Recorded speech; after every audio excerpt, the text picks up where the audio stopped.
The massive chamber of the Galactic Council stretched wider than most city blocks on Earth. Representatives from 47 different species filled the floating platforms that moved slowly around the central speaking area. The air carried the mixed sense of different atmospheres, each platform maintaining its own environment bubble for the comfort of its occupants. Ambassador Thrix of the Zalathi people stood at the center, his forearms shaking as he spoke. His usually bright blue skin had turned pale gray with fear.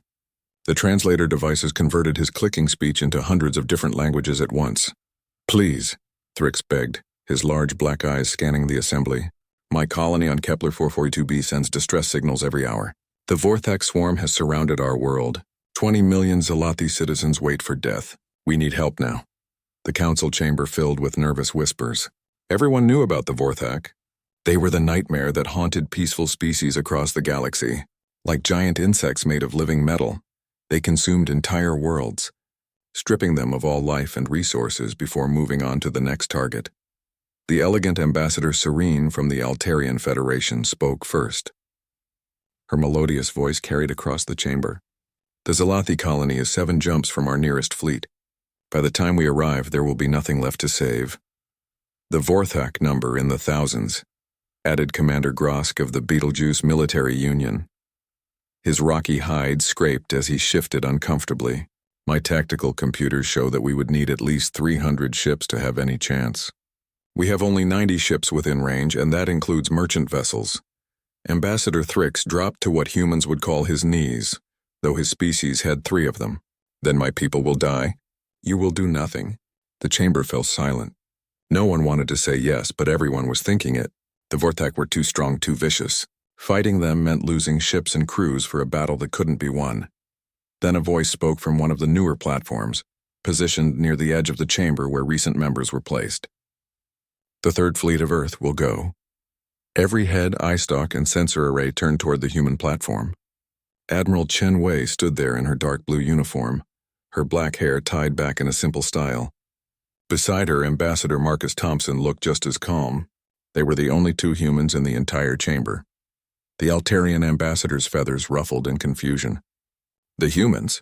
You have been spacefaring for merely 50 Earth years. You have only just joined the Council 3 months ago." "That is correct," Admiral Chen said simply. "But we have 47 warships ready to jump within the hour." Laughter came from several platforms, though it sounded different from each species. The Regelian delegate's mechanical voice buzzed with amusement. 47? The Vorthak will destroy you in minutes. Your ships are primitive. They still use projectile weapons and nuclear reactors. You don't even have proper energy shields." Admiral Chen's expression didn't change. "We have different shields, and our weapons work well enough." "This is suicide," Commander Grosk said bluntly. "Humans come from what we classify as a death world. High gravity, toxic atmosphere to most species, full of predators and diseases. But that doesn't make you invincible.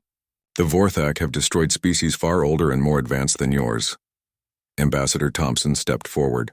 "Admiral Chen is not asking for permission. She is informing the Council of our decision." The Zalathi asked for help. "We will help." The chamber erupted in discussion. Several species expressed shock, others confusion. The translation system struggled to keep up with the rapid conversations. The Council President, an ancient being from the First Federation, raised one of its tendrils for silence. "Humans, we appreciate your enthusiasm, but you must understand what you face. The Vorthak don't take prisoners. They don't negotiate. They consume everything. Your 47 ships will accomplish nothing except adding human bodies to their food supply."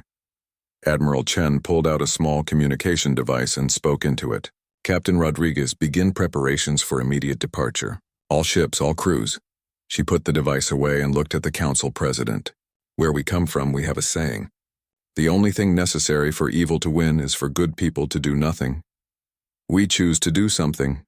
Ambassador Thrix looked at the humans with all 4 eyes, tears flowing down his face. "You would do this for us? We barely know your species. We have no alliance, no trade agreements. You asked for help," Admiral Chen said, as if that explained everything.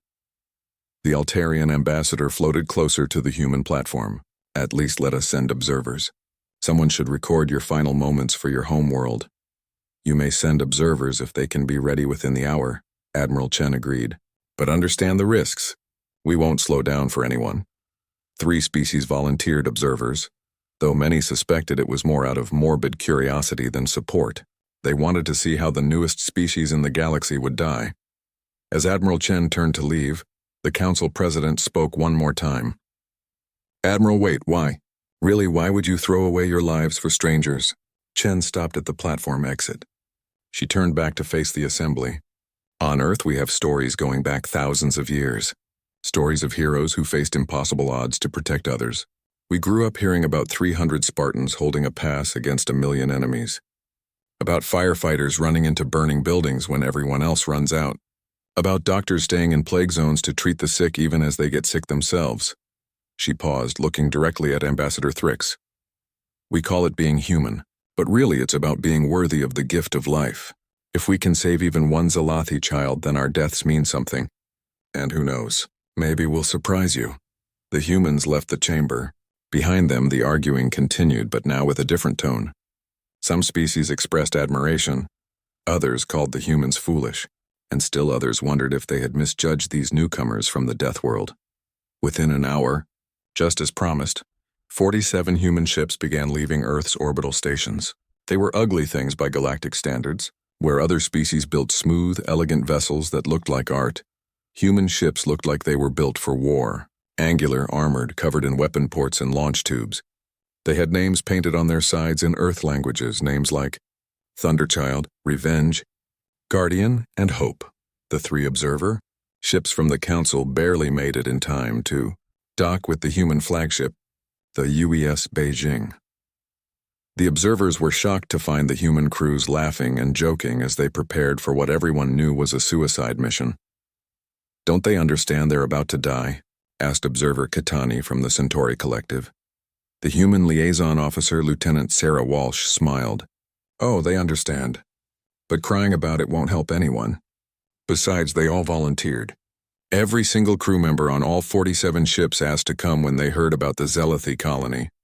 All of them volunteered? Observer Zres from the Vegan Science Academy couldn't hide its surprise. Your military allows such chaos?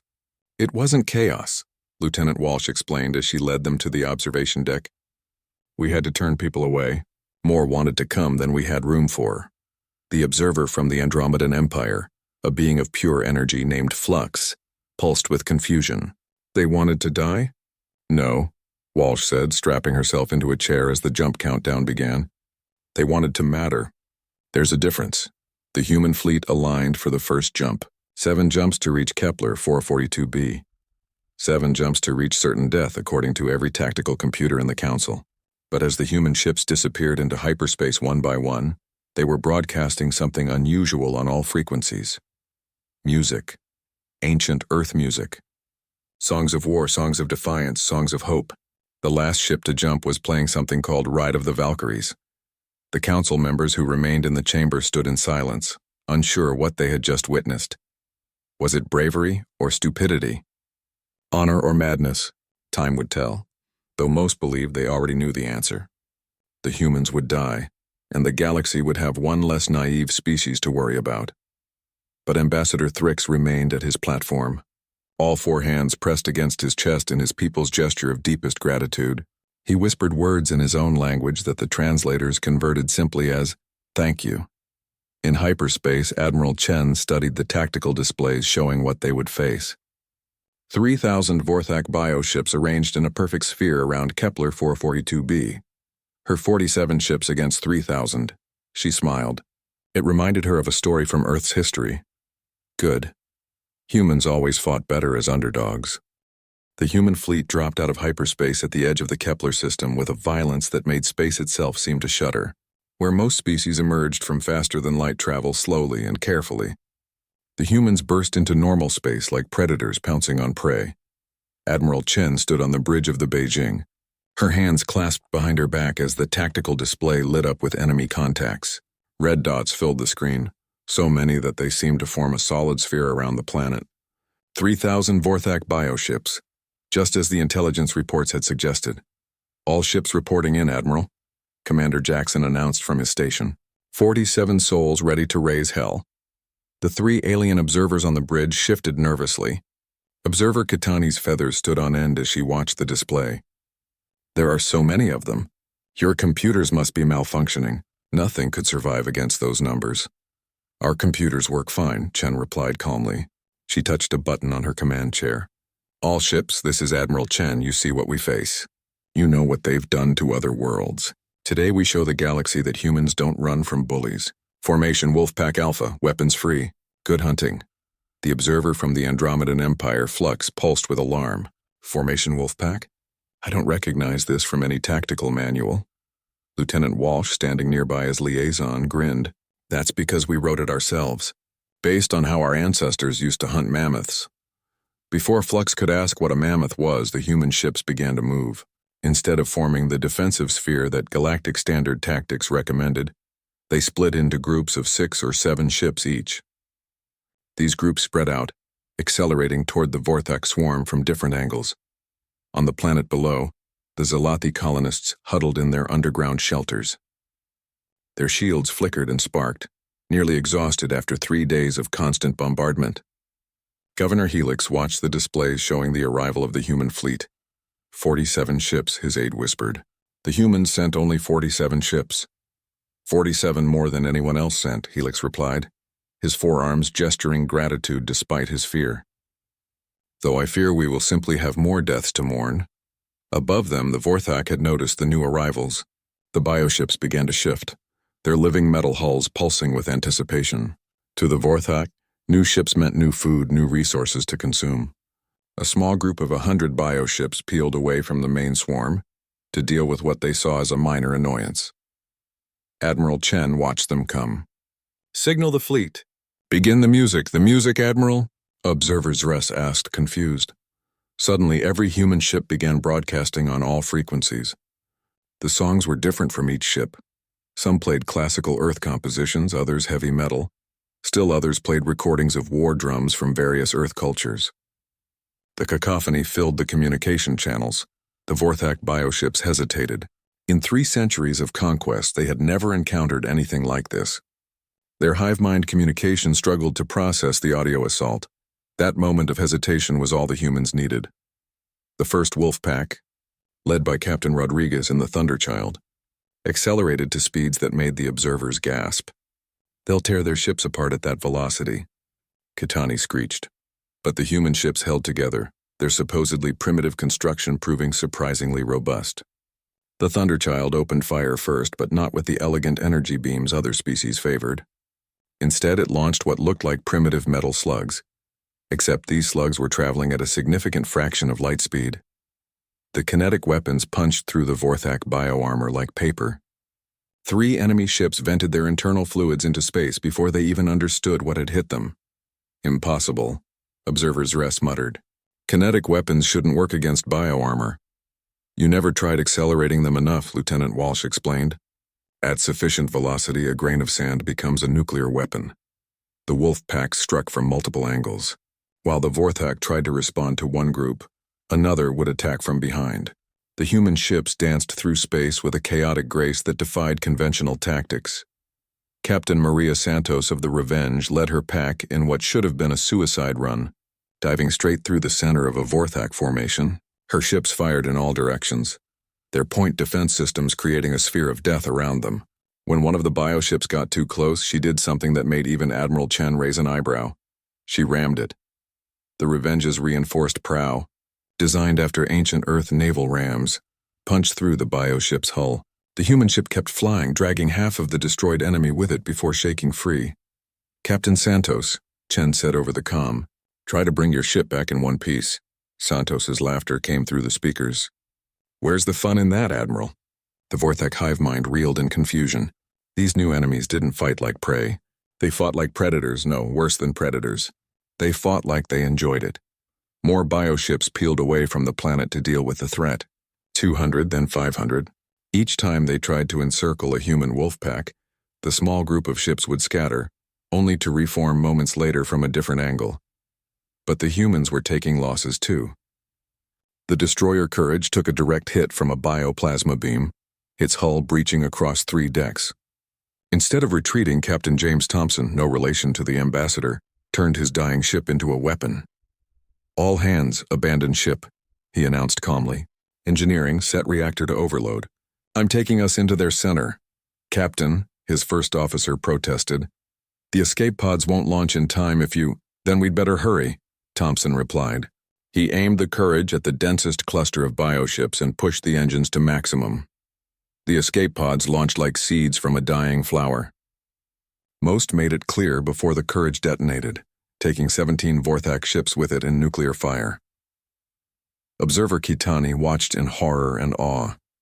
"Your captain just—" "He stayed behind?" Admiral Chen nodded slowly. "He made his choice, and he made it count."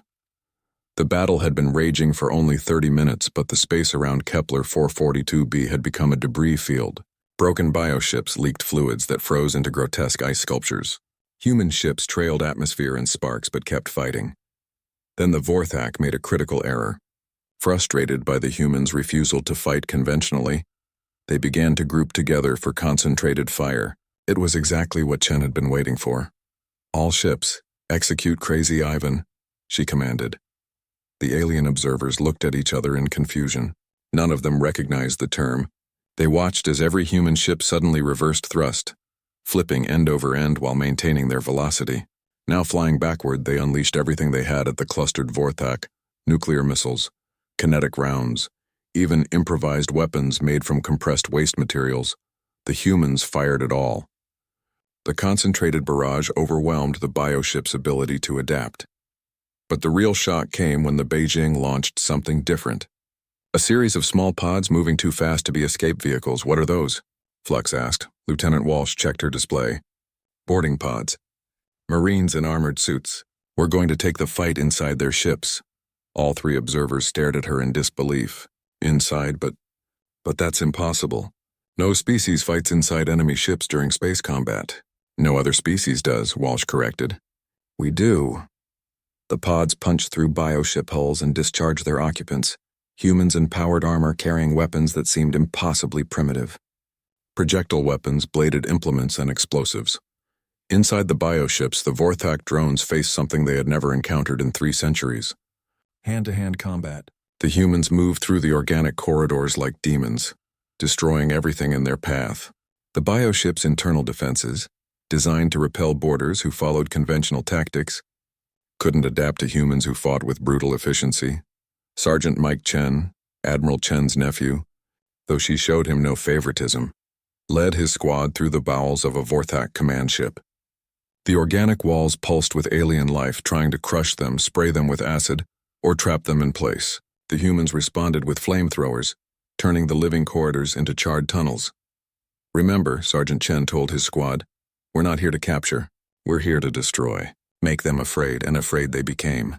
For the first time in their species' history, the Vorthak felt fear. These humans didn't just want to defeat them, they wanted to hurt them, to make them suffer for what they'd done.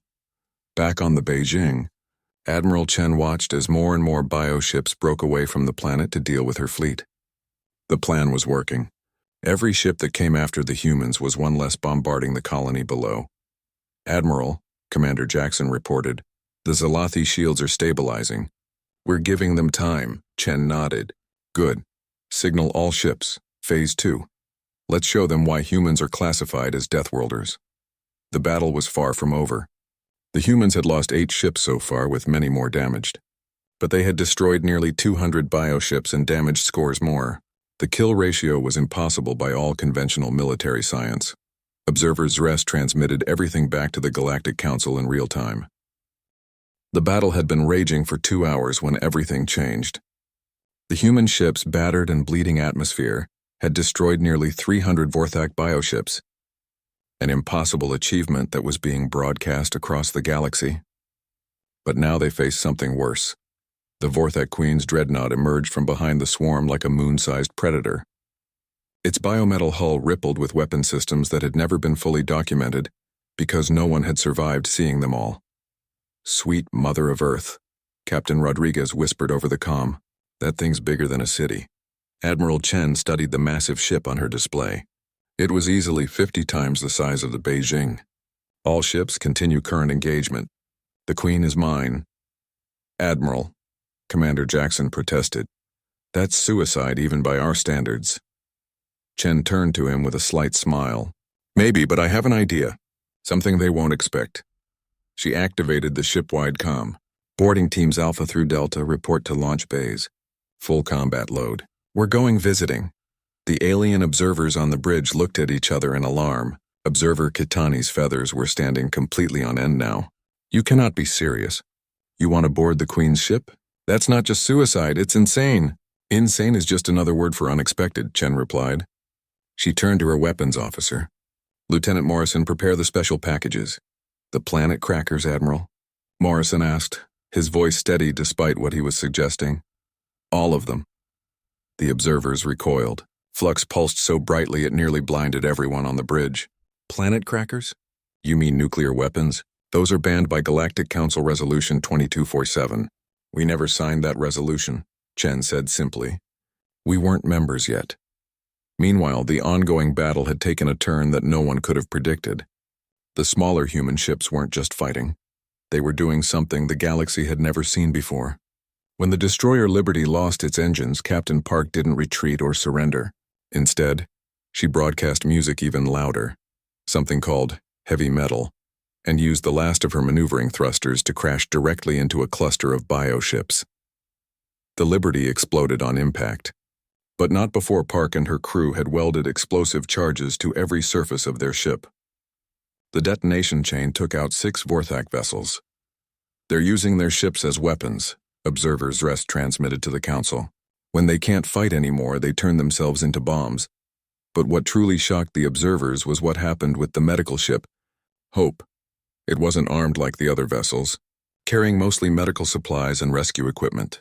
When a damaged Zalathi transport managed to escape the planet's surface with 500 refugees, the Hope immediately moved to intercept. The transport was being pursued by 12 bioships. Captain Foster of the Hope made a choice that defied all logic. She put her unarmed medical ship directly between the refugees and the Vorthak. This is the Hope, Foster broadcast. Any ship that wants these refugees comes through us first. The bioships open fire. The Hope's shields, designed only for debris and radiation, failed immediately. The hull began to buckle and tear, but Foster held position, giving the transport time to reach the protection of a human wolf pack. As the Hope broke apart, its escape pods launched not toward safety, but toward the planet. The medical crew had chosen to try reaching the surface to help the colonists rather than save themselves. The Vorthak hive mind couldn't process this behavior.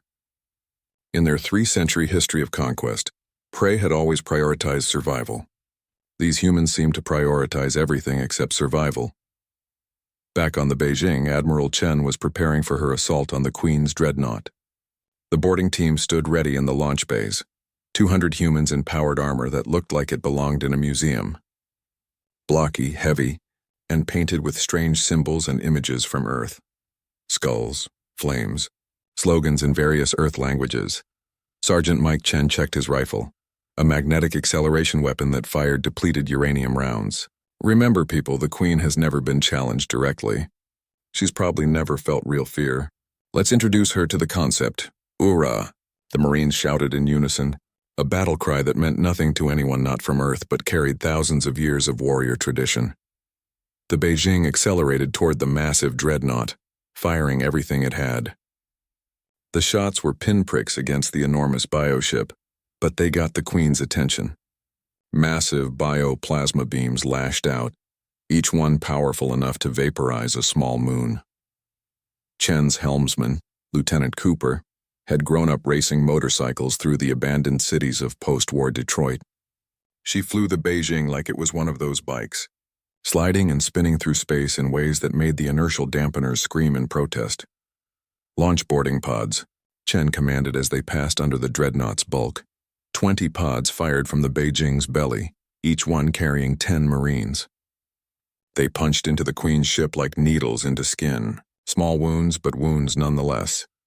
Inside the lead pod, Sergeant Chen felt the impact as they breached the hull. The pod's nose opened like a flower of death, and the Marines poured out into the organic corridors of the dreadnought. The interior was unlike the smaller bioships. The walls here didn't just pulse with life, they were life.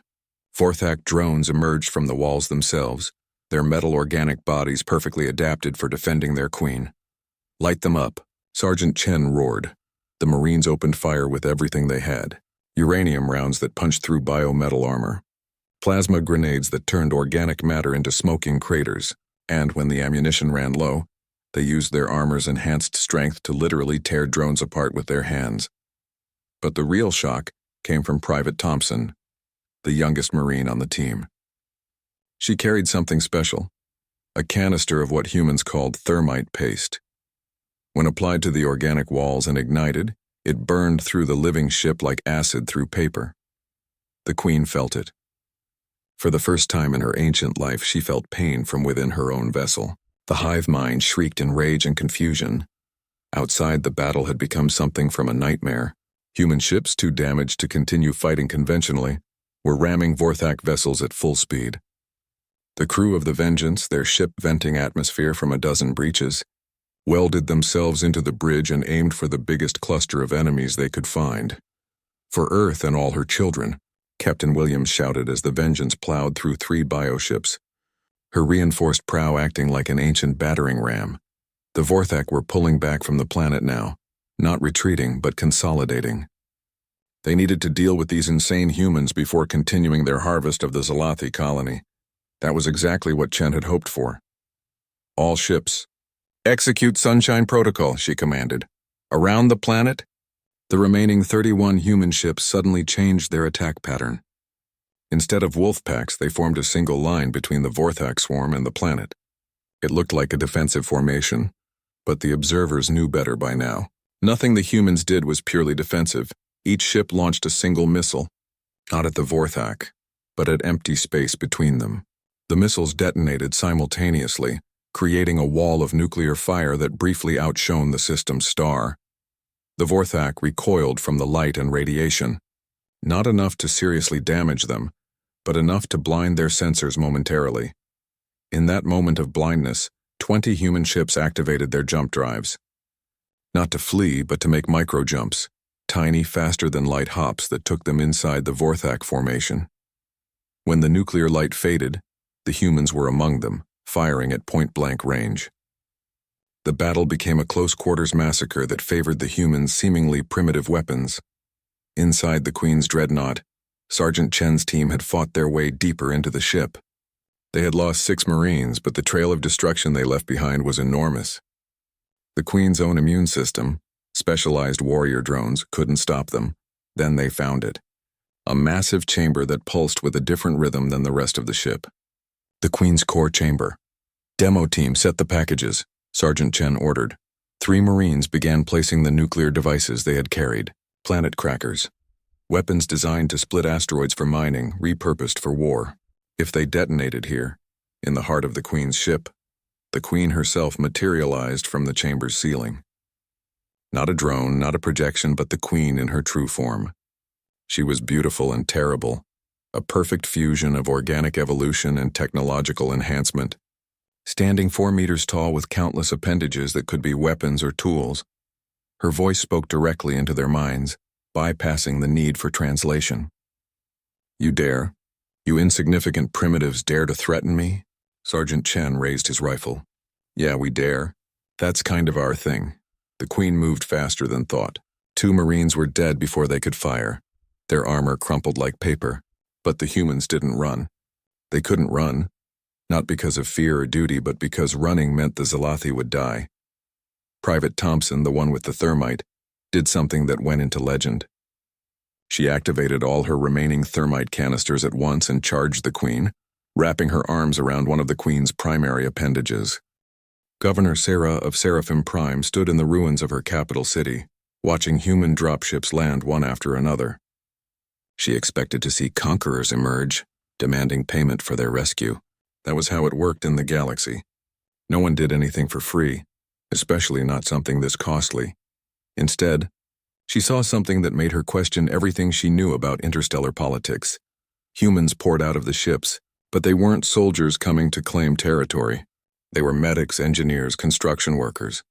They carried medical supplies, building equipment, and food. Most shocking of all, they immediately got to work. Dr. Sarah Chen, no relation to the Admiral, ran from the medical ship with her team. She saw a collapsed building with Villani trapped underneath and didn't hesitate. "Get the gravity lifters over here. We have survivors." A young Villani nurse approached her nervously.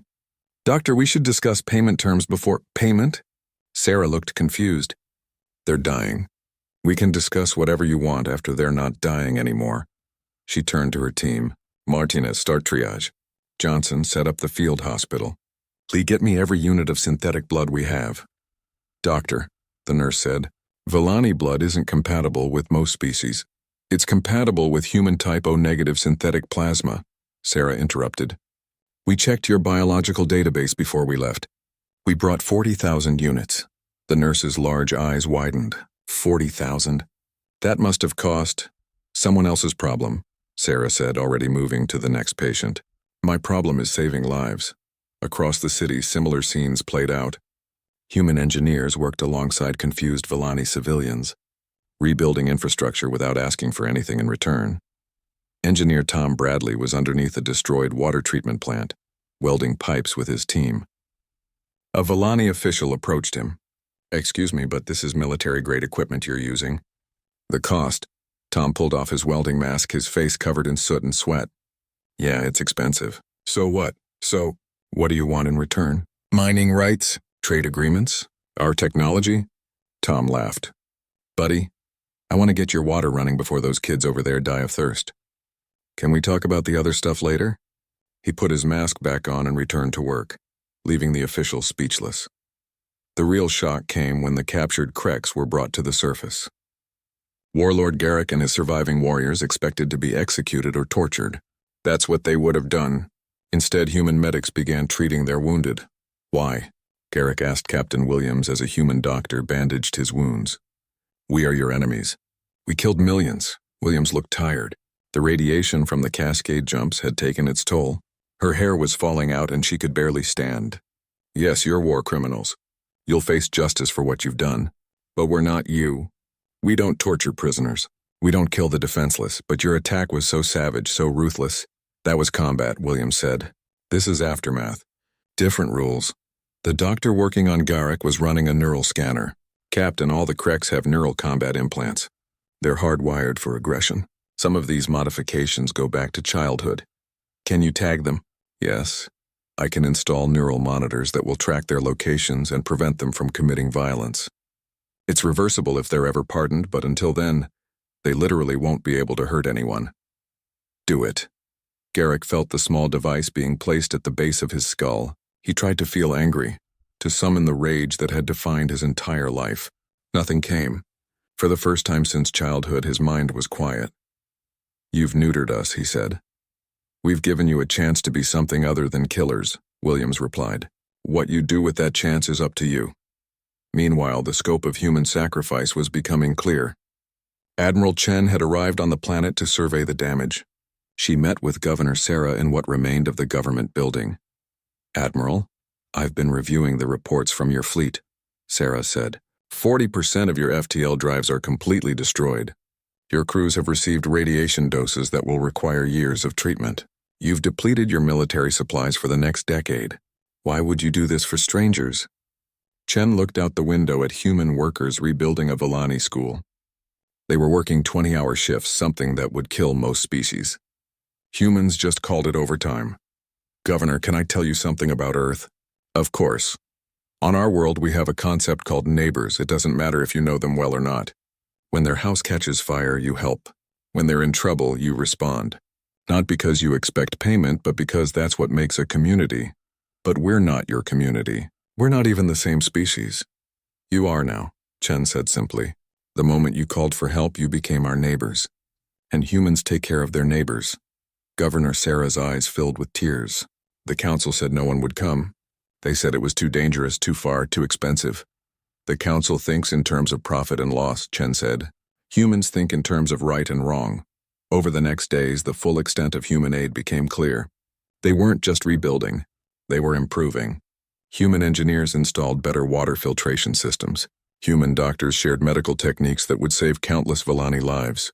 Human agricultural specialists helped design more efficient farming methods.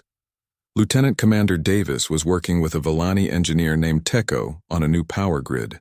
"This design is incredible," Teko said. "It's 3 times more efficient than our old system. This technology must be worth billions of credits." Davis shrugged. "Probably. Here, let me show you how to maintain it. You're just giving this to us? No licensing fees? No restrictions?" "The only restriction is don't use it to hurt innocent people," Davis said. "Other than that, it's yours." Teko couldn't understand. "In the Galactic Council, technology is power. Species guard their advances for centuries. Why share?" Davis thought for a moment. "You know what Earth is like? I've heard it's a death world. Hostile environment, dangerous creatures. Yeah, all true. But you know how we survived? By working together, by sharing knowledge. On Earth, the tribe that hoards resources dies in the winter. The tribe that shares survives. We learned that lesson 1,000,000 years ago, and we're not about to forget it now." The Krex prisoners were watching all of this from their containment area. They could see humans and Villani working side by side. They could see children being fed, wounded being healed, cities being rebuilt. One young Krex warrior approached Garrick. "Warlord, I don't understand. They defeated us completely. They could take this entire world. Why are they helping the weak?" Garrick, his mind clear for the first time in decades, was beginning to understand. Because they're not weak. They're just peaceful. And the humans. The humans protect the peaceful. But why? Because they come from a world that tried to kill them every day, and they survived by protecting each other. They're extending that protection to the galaxy. Back in the council chamber, representatives were receiving constant updates. The human rescue mission was the only thing anyone could talk about. "They're not demanding any payment," the Altarian representative said in disbelief. "Nothing. They're rebuilding an entire civilization for free." "Not free," the Morvac ambassador corrected. "It's costing them enormously. They just don't care about being repaid." The Villani ambassador Korvac had returned from Seraphim Prime. He stood before the council with tears streaming down his face. "I've come to report that my world is saved. 4 million Villani are alive because of humanity. And the humans ask for nothing in return except one thing." "What?" the chairman asked. "That next time someone calls for help, we answer immediately. No debates. No protocols. Just help." The council fell silent. Admiral Chen stood up. "We'll be returning to Earth soon. Our ships need extensive repairs. Our crews need medical treatment. We've done what we came to do." "Admiral," the chairman said, "the council needs to discuss what happened here. The implications—" "Discuss all you want," Chen interrupted. "But know this. Humanity is watching. Every distress signal, every call for help will hear it, and will respond. With or without your permission." She turned to leave, then paused. "Oh, and Chairman, you might want to update your threat assessments. You have humanity listed as a minor military power. What should we list you as?" Chen smiled. "Protectors." 6 months had passed since the Battle of Seraphim Prime. The galaxy had changed in ways no one could have predicted. In the Galactic Council's Threat Assessment Office, Director Varn of the Altarian Defense Ministry stared at the report on his desk. He had been ordered to reclassify humanity's military status. His feathers ruffled nervously as he read the numbers again. "Computer, confirm these calculations," he said. "Confirmed," the AI responded. "Based on observed combat efficiency, a single human warship is equivalent to 3.7 standard council vessels. The human Third Fleet at full strength could theoretically defeat the combined navies of 8 council species simultaneously." Varn's assistant entered the room. "Sir, have you made the classification decision?" "I have," Varn said quietly. "Humanity is to be classified as an apex military power, the first new one in 3,000 years. Sir, that would put them on the same level as the ancient guardians who disappeared millennia ago." "No," Varn corrected. "It puts them above that." The guardians never cascade jumped their entire fleet to save strangers. Across the galaxy, the ripple effects continued. On the Krex homeworld of Gorvan, something unprecedented was happening. The neural monitors installed on the captured warriors had been shared with Krex civilians who wanted them. For the first time in their species' history, Krex were choosing to suppress their violent impulses. Former warlord Garrick stood before the Krex High Council. Without his combat implants driving him to aggression, he had discovered he was actually quite intelligent. The humans didn't defeat us with superior technology, he explained to the assembled warlords. They defeated us with superior will. They wanted to save those colonists more than we wanted to kill them. You speak like a coward, Warlord Thresh snarled. I speak like someone who has seen the truth, Garrick replied calmly. We have raided for centuries because we thought strength meant taking. The humans showed us strength can mean protecting. Some of our people want to try this path. And if we continue raiding, then humanity will end us, not defeat us, end us. They were gentle at Seraphim Prime. Gentle? They destroyed 90 ships. They could have used antimatter bombs. They could have deployed bioweapons. They could have thrown asteroids at our fleet. They chose conventional weapons to minimize suffering. That was mercy. We won't get it twice. The vote was close, but the Kreks chose to abandon raiding. Instead, they offered their services as mercenaries for defensive operations only. Their first contract came from an unexpected source. Humanity hired them to help protect shipping lanes from pirates. On Seraphim Prime, the transformation was complete. The cities hadn't just been rebuilt. They were better than before. Villani children played in parks designed by human architects who understood that beauty was as important as function. Hospitals used human medical technology that had added decades to Villani life expectancy. Governor Sarah was meeting with Earth's new ambassador, James Park. Ambassador, I've been authorized to offer humanity our most sacred technology. Our quantum agricultural systems can feed 1 billion people with minimal resources. Park smiled. That's generous, Governor, but not necessary. Please, we need to repay you somehow. Your people sacrifice so much. Actually, Park said, you already have. Do you know what happened on Earth when news of your rescue spread? No. Military recruitment increased by 300%. Not because people wanted to fight, but because they wanted to be ready to help next time.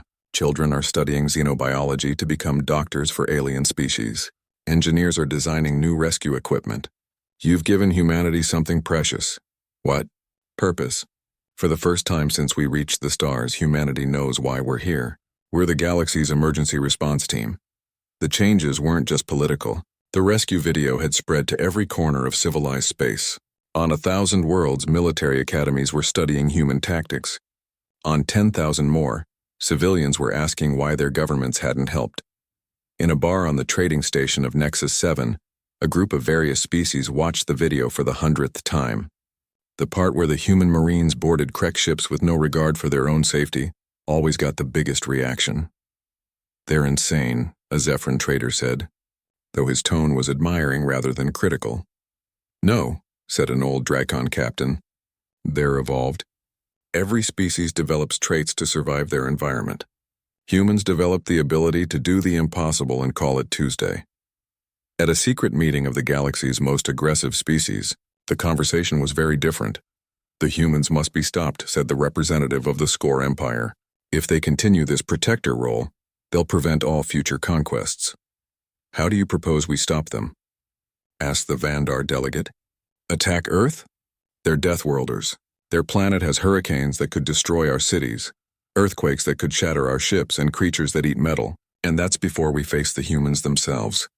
Then we isolate them, prevent other species from allying with them. Too late. 17 species have already signed mutual defense pacts with Earth. The Villani are sharing their technology freely. Others are following. The Score representative slammed his claw on the table. Then we have already lost. Yes, the Vandar said quietly. The age of conquest is ending. The age of protection has begun. In the council chamber, a new protocol was being voted on. It was called the Chen Doctrine, though Admiral Chen had protested the name. The protocol was simple. Any distress signal from any species would be immediately forwarded to Earth. No debate required. The vote was unanimous. Admiral Chen, recently promoted to Fleet Admiral of the new Rapid Response Division, stood before the council one last time before returning to Earth. The Chen Doctrine is approved, the chairman announced. Humanity is formally recognized as the galaxy's primary emergency response force. The council will provide resources to help rebuild your fleet. Thank you, but not necessary, Chen said. We're already building new ships.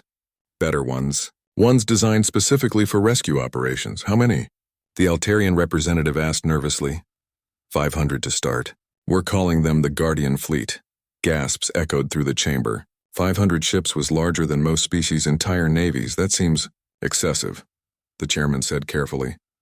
The galaxy is big, Chen replied. Lots of people might need help. We intend to be ready.